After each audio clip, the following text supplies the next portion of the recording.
Hello friends, स्वागत है आपका आपके अपने चैनल होम ट्यूशन पे। दोस्तों, जैसा कि आप जानते हैं कि आज यानी कि 1 फरवरी 2022 को केंद्रीय वित्त मंत्री श्रीमती निर्मला सीतारमण की तरफ से केंद्रीय बजट लोकसभा में पारित हुआ दोस्तों। और हम भी आज यानी कि 1 फरवरी 2022 को लेकर आ गए हैं टॉप क्वेश्चन जो आपके आने वाले एग्जाम में पूछे जा सकते हैं बजट से संबंधित। तो अगर आप भी पढ़ना चाहते हैं, क्वेश्चंस को आज ही तैयार करना चाहते हैं, तो वीडियो को ध्यान से और पूरा देखिए दोस्तों। अगर आप इस चैनल पर नए हैं, चैनल को सब्सक्राइब कर लीजिए, बेल आइकन को प्रेस कर लीजिए दोस्तों। ठीक है, तो चलिए शुरू करते हैं आज के बेहतरीन क्लास दोस्तों, बजट 2022-23। तो लेते हैं दोस्तों पहला सवाल आपकी स्क्रीन पर है कि भारतीय बजट 2022-23 किस दिन पेश किया गया। तो दोस्तों, ये जब क्वेश्चन बाद में आपके एग्जाम में पूछे जाएंगे करंट अफेयर से, तब ये क्वेश्चन आपको याद करना थोड़ा सा मुश्किल हो जाता है। आज आपको आसान लग रहा होगा क्योंकि आज ही बजट पेश हुआ है, तो आज ही आपके लिए पीडीएफ आ चुकी है। लेकिन एग्जाम में मान लीजिए 6 महीने बाद 7 महीने बाद कोई एग्जाम होता है और उसमें आपसे सवाल पूछा जाएगा, तो वहां पे थोड़ा सा टेढ़ा हो जाता है। लेकिन आप याद रखिए कि फरवरी की पहली तारीख, हर वर्ष की फरवरी की पहली तारीख को केंद्रीय बजट पेश किया जाता है। तो भारतीय बजट 2022-23 है, 1 फरवरी 2022 को प्रस्तुत किया गया दोस्तों। अगला सवाल है दोस्तों, बजट पेश करने के लिए वित्त मंत्री द्वारा किससे अनुमति ली जाती है। तो दोस्तों, धन विधेयक होता है, आपको पता है। बजट पेश करने से पहले वित्त मंत्री को राष्ट्रपति द्वारा परमिशन लेनी पड़ती है दोस्तों, राष्ट्रपति की परमिशन लेनी पड़ती है। ठीक है, आगे बढ़ते अगले सवाल पर। 2022-23 का बजट किसके द्वारा पेश किया गया। तो आप सभी जानते हैं दोस्तों, 2022-23 का जो केंद्रीय बजट है श्रीमती निर्मला सीतारमण के द्वारा, जो कि केंद्रीय वित्त मंत्री हैं, इनके द्वारा प्रस्तुत किया गया दोस्तों। अगला सवाल है, निर्मला सीतारमण जी द्वारा 2022-23 में बजट है, ये कौन सा बजट है। तो दोस्तों, ये चौथा बजट है। हाँ जी, 4th नंबर का ही बजट है। आगे बढ़ते अगले सवाल पर, किसकी अंतिम मुहर के बाद बजट पेश किया जाता है। तो दोस्तों, कैबिनेट की अंतिम मुहर, जब कैबिनेट पारित कर देती है प्रस्ताव को कि हाँ जी बजट पेश किया जाए, तभी बजट है वो लोकसभा और राज्यसभा में दोनों में प्रस्तुत किया जाता है दोस्तों। ठीक है, चलिए आगे बढ़ते हैं अगले सवाल पर।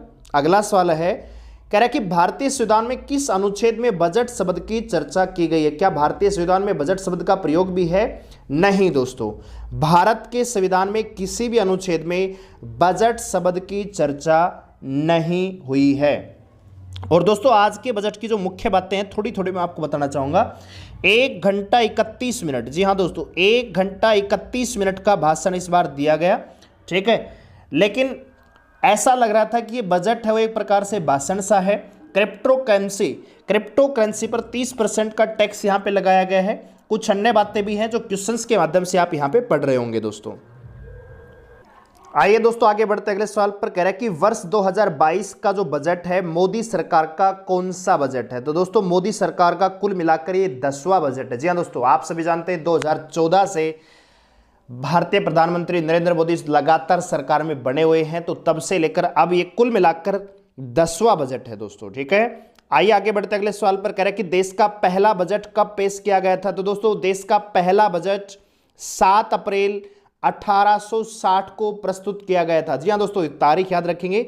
देश का पहला बजट 7 अप्रैल 1860 को पेश किया गया था दोस्तों। अगर आपको हमारी ये वीडियो और हमारा जो प्रयास है वो पसंद आ रहा है, तो वीडियो को लाइक करके हौसला अफजाई जरूर करें दोस्तों, और चैनल को सब्सक्राइब कर लीजिए हमारे साथ जुड़े रहने के लिए। अगला सवाल है दोस्तों, देश का पहला बजट किसने पेश किया था।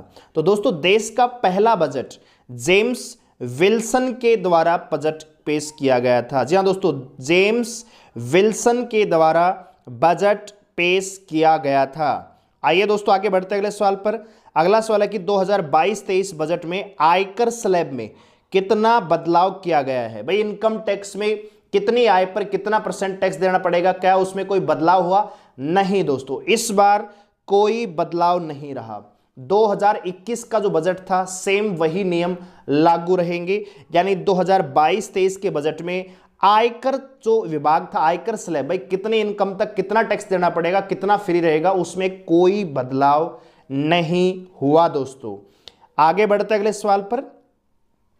अगला सवाल दोस्तों, बजट 2022-23 में कितनी नौकरी देने का ऐलान किया गया है? तो दोस्तों बजट 2022-23 में दोस्तों कुल मिलाकर 60 लाख वैकेंसी देने का ऐलान केंद्रीय मंत्री वित्त मंत्री निर्मला सीतारमण के द्वारा किया गया दोस्तों, ठीक है। और आपको पता है कि 25 साल का रोड मैप यहां पे तैयार किया गया है इस बजट के माध्यम से।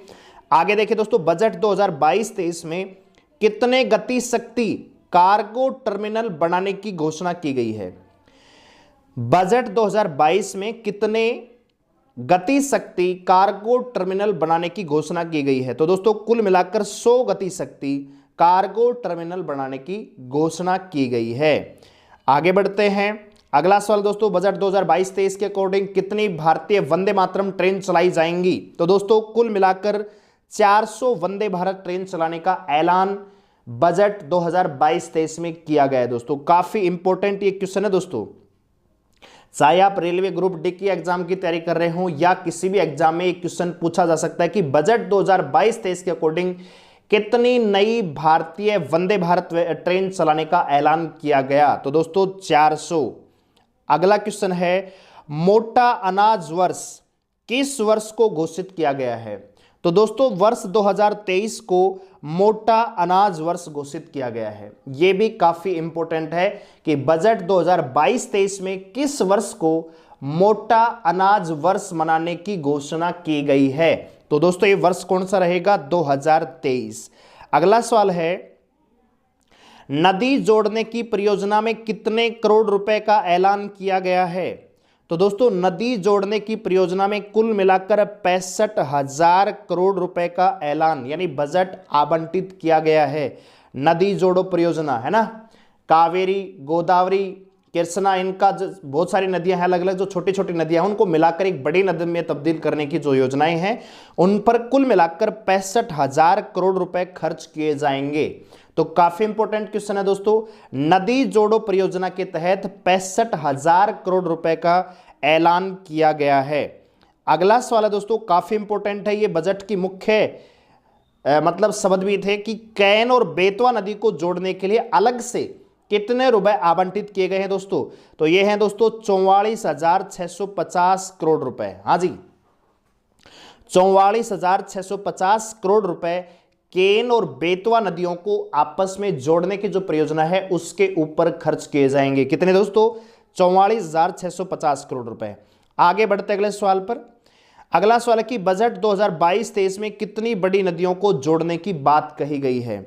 तो दोस्तों बजट 2022-23 के अकॉर्डिंग 5 बड़ी नदियों को जोड़ने की बात की गई। हाँ जी, 5 नदियां इसमें जोड़ी जाएंगी, ठीक है। अगला सवाल है दोस्तों, बजट 2022-23 में कितने रोप वे बनाने की बात की गई है? तो दोस्तों 8 रोप वे, है ना, रोप के माध्यम से चलने वाले जो रास्ते होते हैं यानी जो सड़क होती है जिसपे मतलब पुल एक प्रकार से, तो रोप वे कितने बनेंगे दोस्तों? 8 यहां पे। आगे बढ़ते अगले सवाल पर। अगला सवाल दोस्तों, बजट में बताए गए कुल रोप वे की लंबाई कितनी होगी? तो दोस्तों 60 किलोमीटर लंबे यहां पे रोप वे बनाए जाएंगे। अगला सवाल है, बजट में किस चैनल को शुरू करने की बात कही गई है? दोस्तों ये बहुत ज्यादा इंपॉर्टेंट क्वेश्चन है दोस्तों, वेरी वेरी इंपॉर्टेंट क्वेश्चन है दोस्तों आने वाले एग्जाम्स के लिए। बजट में किस चैनल को शुरू करने की बात की गई दोस्तों? तो पीएम ई विद्या चैनल, पीएम प्रधानमंत्री ई विद्या चैनल जो है पहली से लेकर, इसमें पहली से लेकर 12वीं तक अलग अलग सब्जेक्ट की दोस्तों 200 चैनल यहां पे क्रिएट किए जाएंगे। कुल मिलाकर 200 चैनल क्रिएट किए जाएंगे दोस्तों, जिन पर पहली से लेकर 12वीं कक्षाओं की अलग अलग सब्जेक्ट्स की क्लास चलेगी दोस्तों। और उसके लिए चैनल कौन सा बनाया जाएगा दोस्तों? पीएम ई विद्या चैनल। काफी इंपॉर्टेंट क्वेश्चन दोस्तों, ध्यान से अपनी कॉपी में आप इनको नोट कर सकते हैं। अगला सवाल देखिए दोस्तों, कह रहा है कि बजट 2022-23 के तहत कितने किलोमीटर राष्ट्रीय राजमार्ग को तैयार किया जाएगा? बजट 2022-23 के तहत कितने किलोमीटर राष्ट्रीय राजमार्ग को तैयार किया जाएगा? तो दोस्तों 25,000 किलोमीटर नेशनल हाईवे क्रिएट किए जाएंगे। जी हाँ दोस्तों, बजट 2022-23 के अकॉर्डिंग 25,000 किलोमीटर नेशनल हाईवे राष्ट्रीय राजमार्ग बनाए जाएंगे। अगला सवाल है दोस्तों, बजट में इंफ्रास्ट्रक्चर पर कितना व्यय किया जाना दर्शित किया गया है? तो दोस्तों बजट के लिए दोस्तों यहां पे 15,000 करोड़ रुपए, हाँ जी 15,000 करोड़ रुपए इंफ्रास्ट्रक्चर के ऊपर खर्च किए जाएंगे। आइए दोस्तों बजट से संबंधित कुछ और महत्वपूर्ण बातें यहां पे जान लेते हैं इस पेज में, जो कि आपके लिए इंपॉर्टेंट है। तो दोस्तों निर्मला सीतारमण ने आजाद भारत का ये 92वां, हाँ जी कुल मिलाकर 92वां बजट था, 92वां बजट आजाद भारत का पेश हुआ। दोस्तों आजादी के 75 सालों में अब तक 73 वार्षिक, 14 अंतरिम और 4 विशेष बजट पेश किए गए। तो कुल मिलाकर आजाद भारत में दोस्तों 92 बजट पेश किए जा चुके हैं। 2022 का जो बजट था ये 92वां बजट था दोस्तों, जिनमें 73 तो वार्षिक हुए, 14 अंतरिम बीच में ही बजट जो पेश किया गया और 4 विशेष बजट पेश किए गए। दोस्तों एक और बात यहां पे बताएंगे दोस्तों, बजट जो है वित्त मंत्री के द्वारा प्रस्तुत किया जाता है, लेकिन भारत में कुछ ऐसे प्रधानमंत्री भी थे जिन्होंने बजट पेश किया। कौन कौन थे दोस्तों? जवाहरलाल नेहरू, इंदिरा गांधी और राजीव गांधी। इसके अलावा दोस्तों निर्मला सीतारमण पहली पूर्णकालिक महिला वित्त मंत्री हैं जिन्होंने 2020 में दोस्तों 2 घंटे 40 मिनट सबसे लंबा बजट भाषण देने का रिकॉर्ड भी इन्होंने बनाया दोस्तों। और दूसरा नंबर पे भी इन्हीं का रिकॉर्ड है, लेकिन अभी जो ऑफिशियल है वो दूसरे नंबर पे है अरुण जेटली, जिन्होंने 2 घंटे 10 मिनट लंबा भाषण देके रिकॉर्ड बनाया था दोस्तों। तो आपसे पूछा जा सकता है कि सबसे लंबा बजट भाषण देने का रिकॉर्ड किनके पास है? निर्मला सीतारमण, 2 घंटा 40 मिनट दोस्तों। कब दिया था? 2020 में दोस्तों। ठीक है, अच्छा जी। आजाद भारत का पहला बजट वित्त मंत्री आर के षणमुखम ने 26 नवंबर 1947 आजाद भारत का पहला बजट भारत का पहला बजट जेम्स विल्सन के द्वारा प्रस्तुत किया गया था, लेकिन आजाद भारत का पहला बजट 26 नवंबर 1947 को पेश किया गया था दोस्तों। और पहले वित्त मंत्री कौन थे दोस्तों? आर के षणमुखम। 2000 तक अंग्रेजी परंपरा के हिसाब से बजट शाम 5 बजे पेश किया जाता था, है ना। साल 2000 तक, वर्ष 2000 तक जो बजट है वो 5 बजे पेश किया जाता था। ठीक है, चलिए। और 2001 में अटल बिहारी वाजपेयी सरकार ने बजट का जो समय है सुबह 11 बजे कर दिया दोस्तों। ठीक है, और उसके बाद 11 बजे से ये बजट पेश किया जाने लगा। ठीक है, आइए आगे बढ़ते हैं अगले सवाल पर। अब कह रहा है कि भारत के नॉर्थ ईस्ट की परियोजनाओं के लिए कितने करोड़ रुपए की राशि आवंटित की गई है? भारत के नॉर्थ ईस्ट परियोजनाओं के लिए कितनी राशि आवंटित की गई है? तो दोस्तों 1500 करोड़ रुपए जो भारत का नॉर्थ ईस्ट का क्षेत्र है इनके विकास के लिए खर्च किए जाएंगे। अगला सवाल है दोस्तों, बजट की घोषणा में कितने संघीय कानूनों को खत्म किया गया है? कितने संघीय कानून है जिनको खत्म कर दिया गया है? तो दोस्तों 4086 कानून खत्म कर दिए हैं। ठीक है दोस्तों, आगे बढ़ते हैं अगले सवाल पर। अगला सवाल दोस्तों, पासपोर्ट के संदर्भ में क्या घोषणा की गई है? पासपोर्ट के संदर्भ में क्या घोषणा की गई है? पहला है कि चिप वाले पासपोर्ट जारी किए जाएंगे, दूसरा है कि ई पासपोर्ट जारी किए जाएंगे। ये उपरोक्त दोनों सही है या ऐसा कुछ भी नहीं कहा गया? तो दोस्तों दोनों ही प्रकार के पासपोर्ट जारी किए जाएंगे, चिप वाले भी और इलेक्ट्रिक पासपोर्ट जिनको ई पासपोर्ट भी कहा जाता है, दोनों ही प्रकार के जो है पासपोर्ट जारी किए जाएंगे। ठीक है दोस्तों, और यहां पे बजट की विशेषता यह भी है कि दोस्तों 2 लाख नए आंगनबाड़ी केंद्र स्थापित किए जाएंगे और उनमें 2 लाख आंगनबाड़ियों में सोलर एनर्जी का इस्तेमाल भी किया जाएगा। ठीक है दोस्तों, चलिए दोस्तों आम आदमी के लिए यहां पे 48,000 करोड़ रुपए, हाँ जी 48,000 करोड़ रुपए खर्च किए जाएंगे, जिसके तहत कुल मिलाकर 80 लाख घर बनाए जाएंगे। आगे हमें पढ़ेंगे। ठीक है, और इसके अलावा दोस्तों यहां पे एक और इंपॉर्टेंट चीज है कि 1.5 लाख डाकघरों में कोर बैंकिंग और एटीएम की सुविधा भी उपलब्ध रहेगी। ठीक है, चलिए। और दोस्तों किसानों की बात आई है तो एमएसपी के तहत, मिनिमम सपोर्ट प्राइस के तहत 2.37 लाख करोड़ रुपए खाते में ट्रांसफर किए जाएंगे। आइए आगे बढ़ते हैं अगले सवाल पर। आगे बढ़ने से पहले इतना कर चाहूंगा, अगर आपको हमारे ये प्रयास और हमारी ये वीडियो पसंद आ रही है, वीडियो को लाइक करें, शेयर करें दोस्तों, और चैनल को सब्सक्राइब करें ज़्यादा से ज़्यादा। आइए दोस्तों आगे बढ़ते हैं। कह रहा है कि बजट डाकघरों के लिए किस विषय में घोषणा की गई है। बजट डाकघरों के लिए किस विषय में घोषणा की गई है। तो दोस्तों यहां पे राइट आंसर आ जाएगा कोर बैंकिंग और एटीएम, है ना। डाकघरों, बजट 2022 के तहत डाकघरों के लिए किस विषय पर घोषणा की गई है। तो भाई डाकघरों में एटीएम भी लगाए जाएंगे और कोर बैंकिंग की सुविधा भी यहां पे की जाएगी दोस्तों। आइए आगे बढ़ते हैं अगले सवाल पर। बजट में कितने डाकघरों को डिजिटलीकरण से जोड़ा जाएगा तथा डिजिटल सेवा युक्त बनाया जाएगा। बजट में कितने डाकघरों को डिजिटलकरण यानी जिनको आधुनिक भारत से जोड़ा जाएगा, make in India, made India से, और डिजिटल सेवा युक्त बनाया जाएगा। तो दोस्तों कुल मिलाकर 15 लाख डाकघरों को डिजिटलाइज करने का फैसला यहां पे किया गया दोस्तों। अगला सवाल है, बजट में किस मिशन के बारे में बातें कही गई हैं। तो बजट में दोस्तों मिशन वात्सल्य और पोषण 2.0 की बात की गई। हाँ जी, एक मिशन चलाया जाएगा, मिशन वात्सल्य और पोषण 2.0। आगे बढ़ते अगले सवाल पर। अगला सवाल है दोस्तों, बजट में कितनी नई लैब बनाने की घोषणा की गई है। बजट में कितनी नई लैब बनाई जाएंगी दोस्तों। तो कुल मिलाकर दोस्तों 750 लैब नई बनवाई जाएंगी। ठीक है दोस्तों। डिफेंस के लिए दोस्तों कुल मिलाकर डिफेंस सेक्टर के लिए दोस्तों 5.25 लाख करोड़ रुपए खर्च किए जाएंगे। पिछली बार ये 4.78 करोड़ था। ठीक है दोस्तों, तो इस बार थोड़ा सा बढ़ाया है बजट को। डिफेंस के लिए 5.25 लाख करोड़ रुपए भारत के डिफेंस सेक्टर पे खर्च होंगे दोस्तों। ठीक है, बहुत लंबा बजट है, लेकिन जो मेन क्वेश्चन है, टॉप क्वेश्चन आपके लिए लेके आए हैं दोस्तों।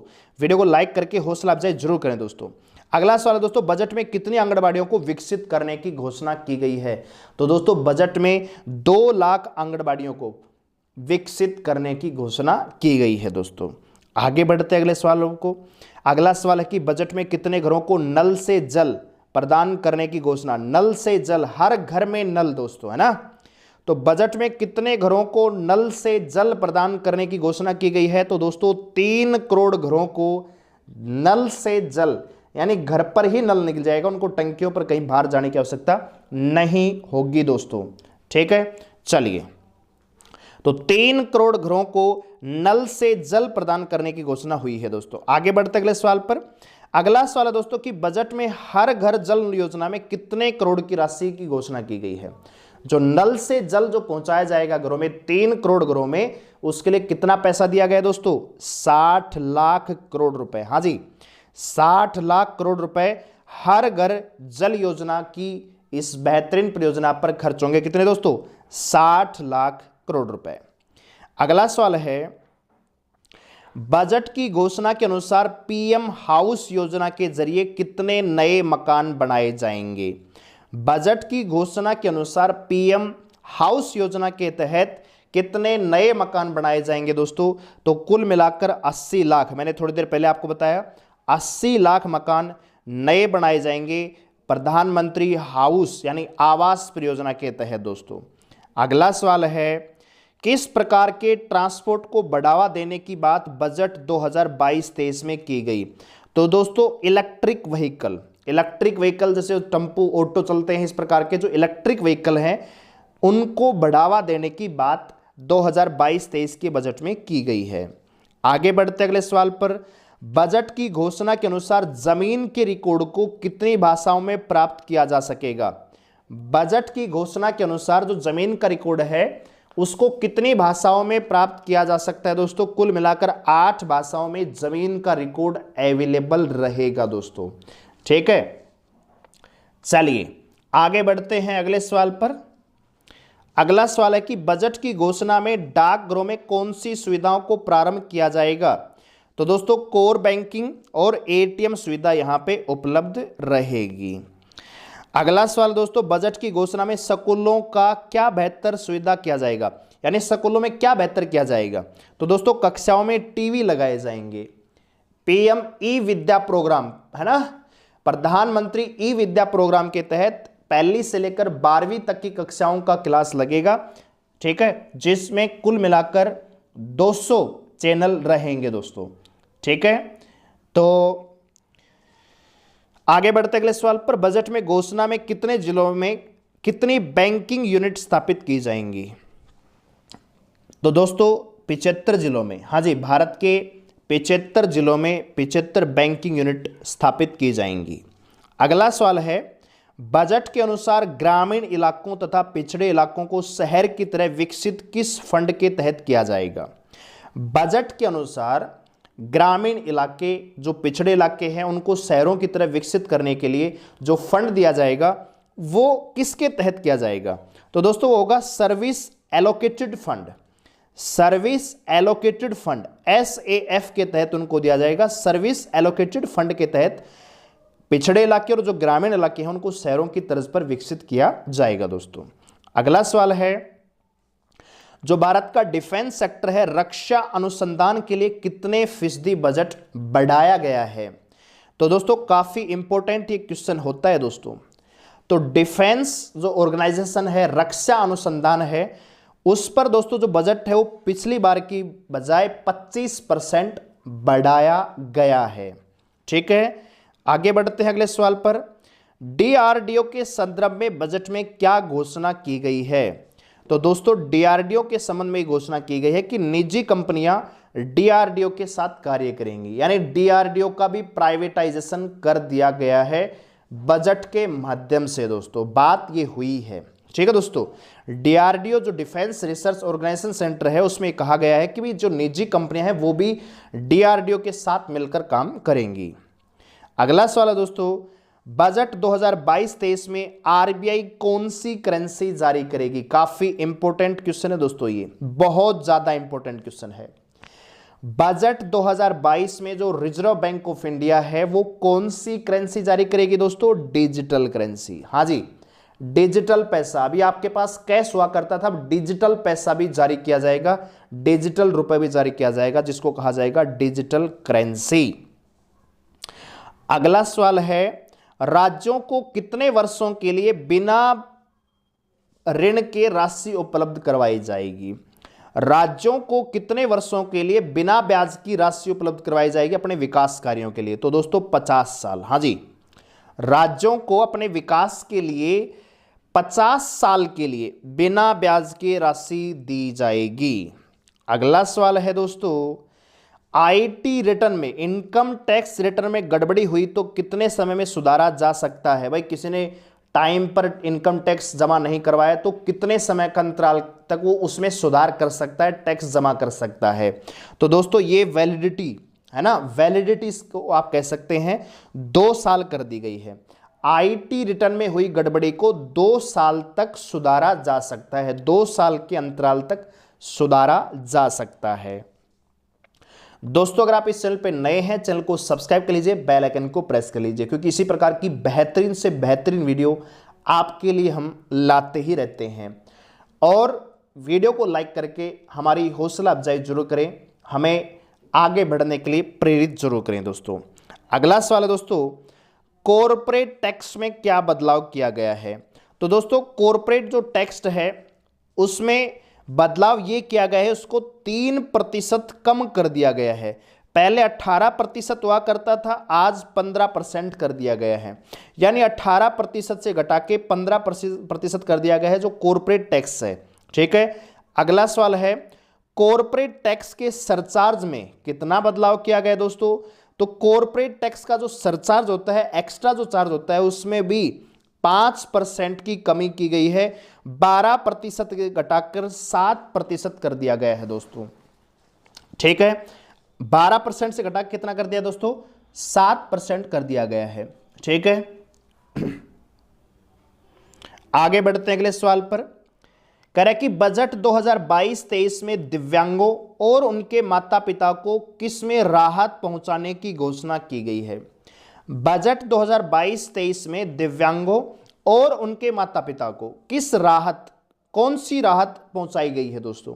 तो उनको टैक्स में छूट दे दी गई है। भाई जो दिव्यांग है और उनकी जो फैमिली है उनको अब टैक्स में छूट दे दी गई है, टैक्स में राहत मिली है दोस्तों।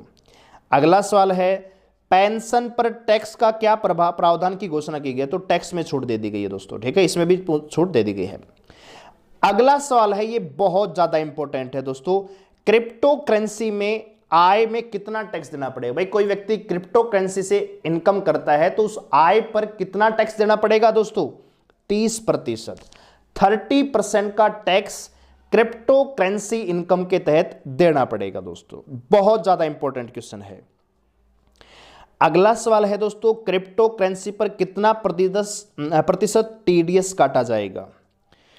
क्रिप्टो करेंसी पर कितना प्रतिशत टीडीएस टैक्स लिया जाएगा दोस्तों? तो 1%। इनकम पर दोस्तों कितना? 30%। टीडीएस कितना कटेगा? 1%, ठीक है। अगला सवाल है, बजट 2022-23 में चमड़े का सामान जैसे बैग, जूते आदि के दामों में क्या बदलाव होगा? तो इनकी कीमतें क्या हो जाएंगी दोस्तों? कम हो जाएंगी।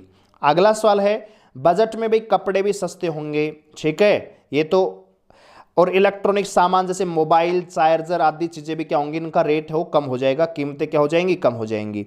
खेती का सामान जैसे यूरिया है, बीज है, उसमें भी उसके रेट में भी गिरावट यहां पे देखने को मिलेगी, कम किया जाएगा, ठीक है। आगे बढ़ते हैं अगले सवाल पर। जो विदेश से आने वाली मशीनें हैं उनको भी जो है रेट उनका भी कम रहेगा, ठीक है। आईटी स्लैब के विषय में क्या घोषणा की गई है? तो आईटी स्लैब इनकम टैक्स में कोई बदलाव नहीं किया गया, हम पहले ही पढ़ चुके हैं, ठीक है दोस्तों। आगे बढ़ते अगले सवाल पर।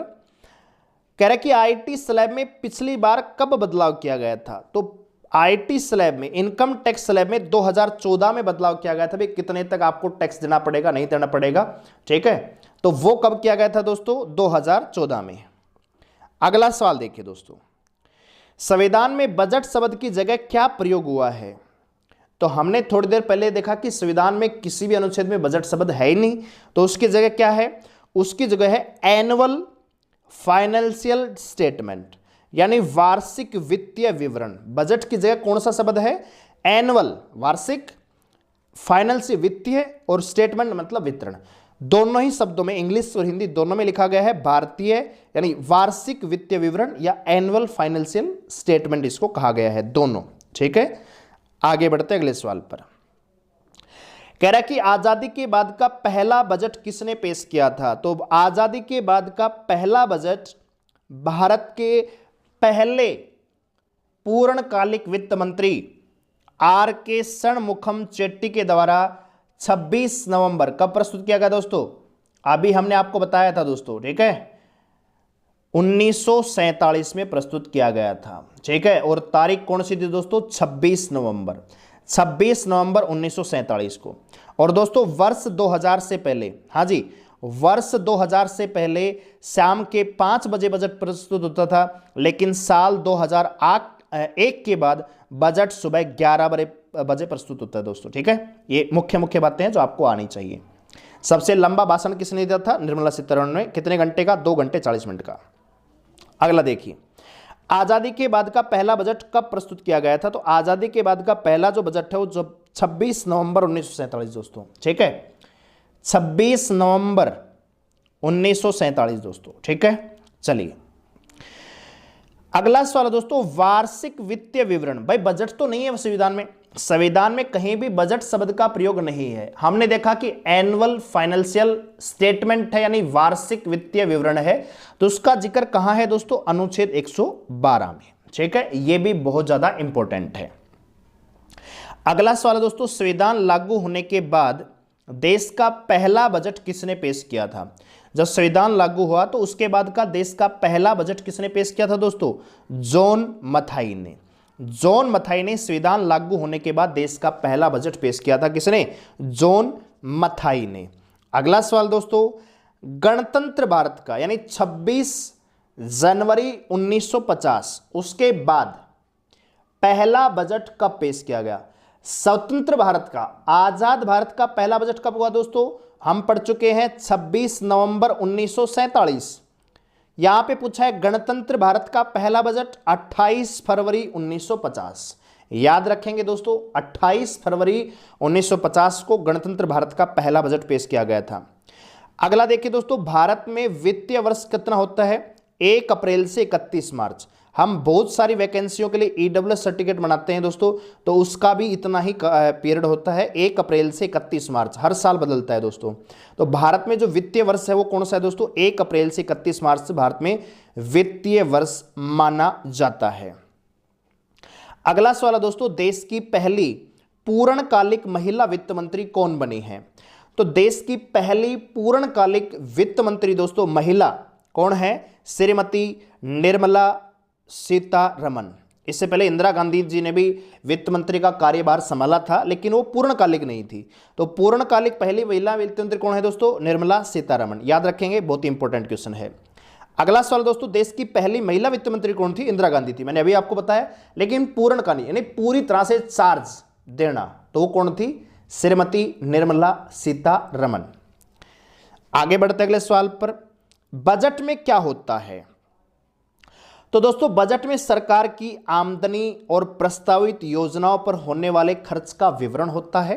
भाई सरकार की कितनी इनकम हुई और किन किन योजनाओं पर कितना कितना पैसा खर्च किया जाएगा, एक एस्टिमेट। जैसे घर में बजट होता है ना, भाई साग पर इतना खर्च आएगा, सब्जी में इतना आएगा, खाने के लिए जो अनाज आएगा इस पे कितना, बच्चों के एजुकेशन पे, तो वैसा ही देश का बजट होता है। हर डिपार्टमेंट पे कितना खर्च किया जाएगा आने वाले 1 वर्ष में, वो इसमें विवरण होता है।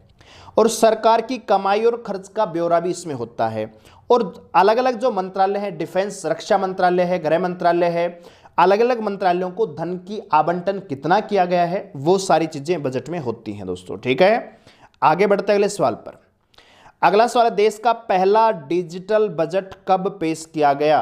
तो दोस्तों पिछले साल 1 फरवरी 2021 को, पिछले वर्ष 1 फरवरी 2021 को देश का पहला डिजिटल बजट पेश किया गया दोस्तों। ठीक है, वेरी वेरी इंपॉर्टेंट क्वेश्चन।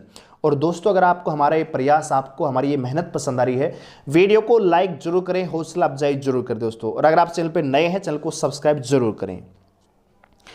अगला देखिए दोस्तों, भारत के कितने प्रधानमंत्रियों ने प्रधानमंत्री रहते हुए बजट पेश किया?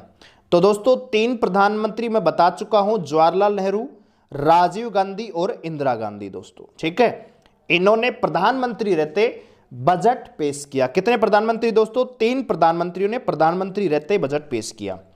अगला सवाल है, किस प्रधानमंत्री ने पहली बार संसद में बजट पेश किया? संसद में, तो संसद में पहली बार बजट पेश किया दोस्तों लाल बहादुर शास्त्री ने। ठीक है, बहुत ज्यादा इंपॉर्टेंट क्वेश्चन है दोस्तों ये भी। किस प्रधानमंत्री ने पहली बार संसद में बजट पेश किया? लाल बहादुर शास्त्री दोस्तों। अगला सवाल देखिए दोस्तों, कह रहा है कि बजट शब्द की उत्पत्ति किस भाषा से हुई है? तो बजट शब्द दोस्तों एक फ्रेंच भाषा का शब्द है। फ्रेंच भाषा से शब्द लिया गया है बजट, जिसका भारतीय संविधान के अनुच्छेद नंबर 112 में दिया गया है वार्षिक वित्तीय विवरण। बजट शब्द नहीं है संविधान में, उसकी जगह क्या है दोस्तों? वार्षिक वित्तीय विवरण, अनुच्छेद 112। ठीक है दोस्तों, और जमीन विवरण है, जमीन के जो कागजात हैं 8 भाषाओं में अवेलेबल रहेंगे। प्रधानमंत्री ई विद्या प्रोग्राम के तहत 200 चैनल क्रिएट किए जाएंगे, जिन पर पहली से लेकर 12वीं तक दोस्तों कक्षाएं चलेंगी। और दोस्तों डिफेंस सेक्टर में बजट 25% बढ़ाया गया है। ठीक है, इनकम टैक्स की स्लैब में कोई बदलाव नहीं हुआ है दोस्तों। 2 लाख नई आंगनबाड़ियां विकसित की जाएंगी। 15 लाख डाकघर डिजिटल किए जाएंगे दोस्तों। डाकघरों में एटीएम सुविधा उपलब्ध रहेगी। डिजिटल करेंसी भी लागू की जाएगी आरबीआई के तहत दोस्तों। ठीक है, बजट में इतना कुछ खास नहीं था, जो इंपॉर्टेंट है वो आपको हम करवा रहे हैं। बजट शब्द का अर्थ क्या है दोस्तों? बजट जो फ्रेंच भाषा का शब्द है, इस बजट शब्द का मतलब क्या है दोस्तों? चमड़े का थैला। ठीक है, बजट शब्द का एक्चुअली मतलब क्या होता है? चमड़े का थैला। आपने देखा होगा कि लाल रंग के एक बैग में बजट की जो फाइल है हर बार वित्त मंत्री लेकर चलते हैं दोस्तों, तो उसका मतलब क्या है? चमड़े का थैला। अगला सवाल देखिए दोस्तों, भारतीय बजट व्यवस्था का जनक किसे माना जाता है? भारतीय बजट व्यवस्था का जनक किसे माना जाता है दोस्तों? जेम्स विल्सन को। भारतीय बजट व्यवस्था का जनक किसको माना जाता है? जेम्स विल्सन को। अगला सवाल है दोस्तों, सबसे अधिक बार बजट पेश करने का रिकॉर्ड किस नेता के पास है? तो दोस्तों मोरारजी देसाई, हाँ जी, मोरारजी देसाई के पास सबसे अधिक बार बजट पेश करने का रिकॉर्ड है दोस्तों, मोरारजी देसाई। और अगला ही सवाल है दोस्तों जो आपके मन में चल रहा था कि आखिरकार मोरारजी देसाई ने ऐसे कितने बार बजट पेश किया जो सबसे ज्यादा रिकॉर्ड है उनके पास। तो जी 10 बार, कुल मिलाकर 10 बार बजट पेश किया मोरारजी देसाई ने, और सबसे ज्यादा बजट पेश करने का रिकॉर्ड भी इन्हीं के पास है दोस्तों। ठीक है, तो दोस्तों ये थे बजट से संबंधित टॉप 75 क्वेश्चन दोस्तों। ठीक है, जो आपके आने वाले एग्जाम्स के लिए बहुत ज्यादा इंपॉर्टेंट है। अगर आपको हमारी ये प्रयास, हमारी ये मेहनत पसंद आई है, वीडियो को लाइक करें, शेयर करें, चैनल को सब्सक्राइब करें, हौसला अफजाई जरूर करें दोस्तों, और कमेंट में हमें बताएं कि आपको ये हमारी वीडियो कैसी लगी दोस्तों। धन्यवाद।